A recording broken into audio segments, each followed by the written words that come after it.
보느라고 먹고 사는 데만 집중하고 살다가 작년에 이제 한 1년 좀 넘게 남자를 만나게 됐는데 되게 주위에서 자꾸 저한테 이런 말을 하는 거예요. 저 전 남편이랑 너무 닮았다고. 이분은 본인이 감당할 수가 없어. 전 남편이랑은 비교가 안 돼.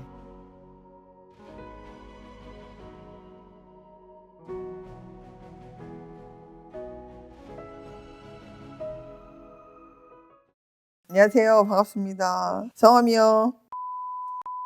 생년월일?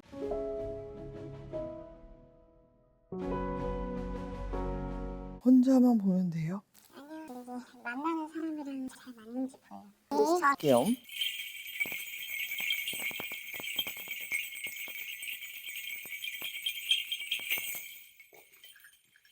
첫 마디 나오는 대답이 뭐냐면 외롭고 고독해요. 본인만의 그런 색깔, 그게 명확한 사람이에요. 그렇기 때문에 내가 싫은 건 싫은 거예요. 내가 받아들일 수 있는 것과 그렇지 않은 거에 대한 선이 명확하다는 얘기지. 본인이 이 성격대로 인연이 나랑 닿는지를 묻는다면 본인은 이미 한번 실패를 했다는 게 결과예요. 씨가 절대 휘지 않아요. 부러져요. 사람이 살다 보면 휘기도 해야 되는데 부러진다는 건 버티다 본인 스스로 본인이 꺾는 거거든. 근데 그렇게 따지고 보면 본인이 제일 힘들단 말이야. 그 마음을 본인이 바꿀 순 없어요. 그래도 본인이 노력이라는 걸 좀 해봤으면 좋겠는 거야. 본인이 지금 인연이 맞는지를 묻는 그분 성함, 생년월일.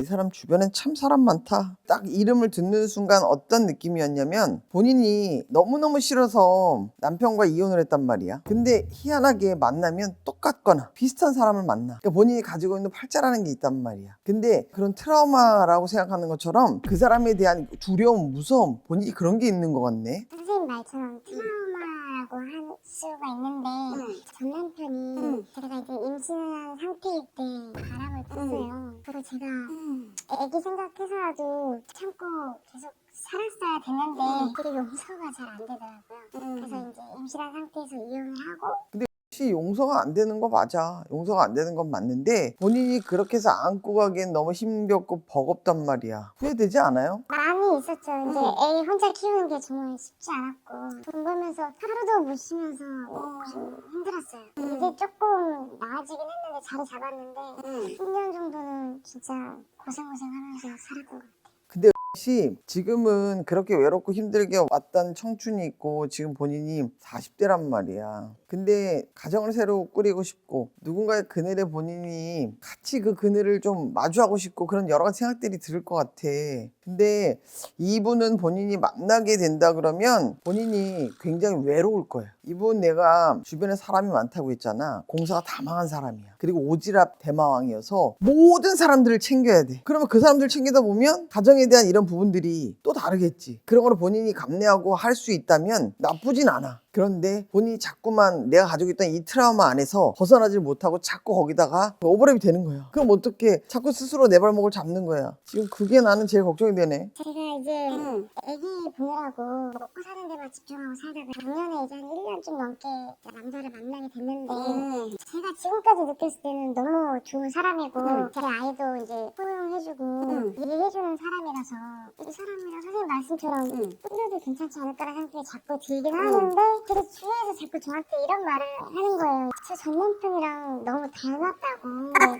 근데 저도 순간 깜짝깜짝 놀랄 때가 있거든요. 제가 자꾸 좀 순간순간 이제 좀 깜짝깜짝 놀랄 때가 있다라고 하니까 그런 마음들이 평생 갈 텐데 괜찮겠냐라고 하면서 이제 고민을 해봐라라고 하니까 저는 이제 그것 때문에 이제 고민이 돼서 왔는데 이분하고 그런 생각을 갖고 있는 거 좋은 건 좋은 거야. 좋은 건 좋은 건데 오버랩이 되고 본인이 자꾸 그런 트라우마에서 이게 자꾸 비쳐 보인다는 건 문제가 큰 거야. 본인 성격에도 본인이 거듭어 봐야 될 게 분명히 있다는 얘기야. 저는 전 남편이 이제 바람을 펴서 이혼을 했을 때 솔직히 많이 후회거든요. 그것만 참았으면 내가 이렇게 고생 안 하고 살 텐데 딱 한 번의 실수였을 수도 있다라는 고민으로 많이 후회를 했는데 씨가 내가 처음에 본인 성격을 이야기했었을 때 부러진다고 얘기하는 부분이 그런 거야. 왜냐하면 누구든 실수라는 걸 할 수 있어. 그 실수라는 게 용서를 할 수 있고 용서를 할 수 없고 그 선이라는 게 명확하지 않아. 그런데 자초지종이라는 게 있을 수 있잖아.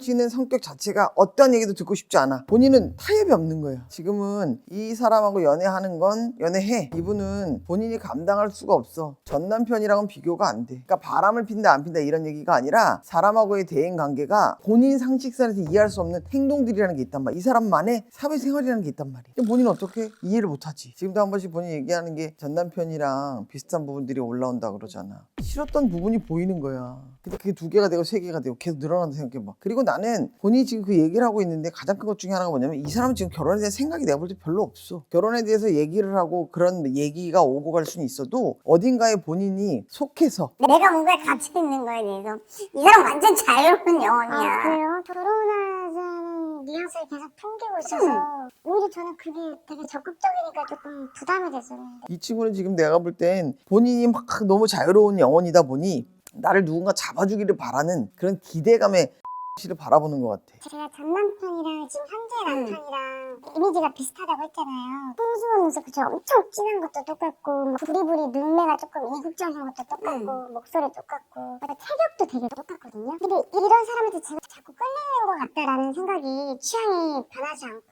근데 이런 관상들을 만나면 안 되는 건지 이런 관상들은 바람을 피는 그런 관상인 건지 제가 피해가야 되는 건지 씨가 알아야 되는 건 뭐냐면 이 사람이 갑자기 본인 앞에 뿅 하고 나타난 게 아니라 사람들하고의 어떤 만남이든 그런 상황에서 이 사람을 만나게 된 거잖아, 자연스럽게. 그러면 그 중에서 내가 좋아하는 스타일에 꽂히는 거야. 본인이 좋아하는 스타일이 전 남편 스타일이지. 근데 저는 이제 그런 스타일들은 아니. 무조건 피해가야 되냐 아니 왜? 바람을 계속 피는 사람 다 똑같아? 관상이라는 아니야 그렇지 않아.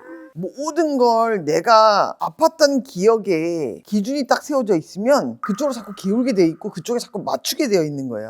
그러니까 씨가 그런 거에 하나하나 다 맞춰서 따지기 시작하면 본인 자체가 너무 피곤해져. 그러니까 제가 성격이 좀 이상한 건지 이제 선생님한테 지금 남자친구에 대해서 들었잖아요. 갑자기 좀 싫어지는 느낌이 선생님 말 들으니까 그냥 만나지 말까요? 사람은 인연법이라는 게 있는 거야. 씨처럼 모든 걸 내 기분에 맞추어서 상대에 대한 인연을 본인이 좌지우지할 수가 없어. 그런 부분에 대해서 본인이 감당을 못하겠다면 혼자 살아야지. 애 키우면서 나 같으면 혼자 살겠다. 굳이 그냥 뭐 결혼을 다시 하고 재혼을 하고 초혼보다 더 어려운 게 재혼이야. 근데 저는 선생님 만난 지 얼마 안 돼서 아기가 생기고 다급하게 결혼하고 신혼생활을 1년도 못 지냈어요. 그래서 뭔가 조금 너무 아쉽고 결혼 생활을 제대로 한번 해보고 싶다 생각을 좀 많이 그러니까 씨가 마음이든 그런 자세는 바꿀 필요가 있어. 지금부터는 누구를 만나고 안 만나고 이거는 본인의 선택이지만 사람을 내가 가지고 있는 이 기준으로 본인의 잣대로 평가하는 건 절대 안 된다는 얘기야. 연애는 해야겠고 외롭고 저도 여자인데요 뭐 이거 아니야? 이제 답이 나오는 거지. 잘생긴 사람 좋고 갖출 거 다 갖춰야 되고. 그러니 지금 얘기하는 건 본인 스타일이 그런 거야. 괜히 갖다 끼워 맞춰서 전 남편이 그런데 그 사람이 이렇게 생겼어요. 이 사람도 이렇게 생겼어요. 그러니 이 사람 너무 피곤해. 그래도 애기한테 이제 아빠는 필요하지 않을까요? 아빠랑 왕래를 안 해? 네, 제가 이제 난리를 치면서 이혼을 해가지고 양육비도 못 받고 아예 인연을 끊어가지고 그래도 그거는 씨가 너무 많이 잘못했다. 아무리 그렇다고 해도 아이한테 아빠는 핏줄인데 너무 매몰찼다. 애가 커가니까 후회는 돼요 지금. 너무 매몰찼다. 그리고 아이한테 얼굴도 모르는 아빠가 돼버렸잖아. 근데 그 사람도 제가 그렇게 해버리니까 악다구니가 생겨서 그런 건지 자기도 안 보고 사는 그만이다 하면서 그 사람도 그렇게 하니까 근데 저도 더 꼴보기 싫고 하니까 근데 아무리 밉고 싫어도 되돌아보니 어때? 후회되잖아. 사람이 살면서 실수를 안 할 수는 없어. 용서가 되느냐 안 되느냐 그거에 대한 잣대도 그건 상대들이 평가하는 거기 때문에 그게 뭐가 맞다고 얘기할 수는 없거든. 어른들의 잘못 때문에 아이한테까지 그렇게 갔다는 건 이건 너무 가혹하다. 정말 신중하게 생각해서 그 부분에 대해서 아이한테는 아빠에 대한 자리는 분명하게 만들어주는 게 맞아. 이 아이한테 아빠는 분명히 누구였다는 걸 알려주는 건 당연하지. 혹시 2년 뒤에 애 아빠랑 다시 재혼하는 거 아니야?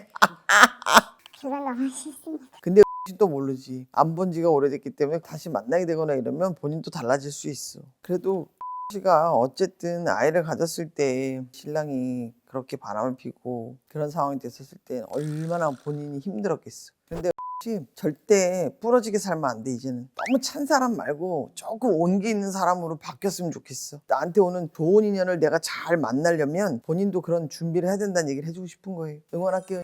감사합니다. 감사합니다. 네.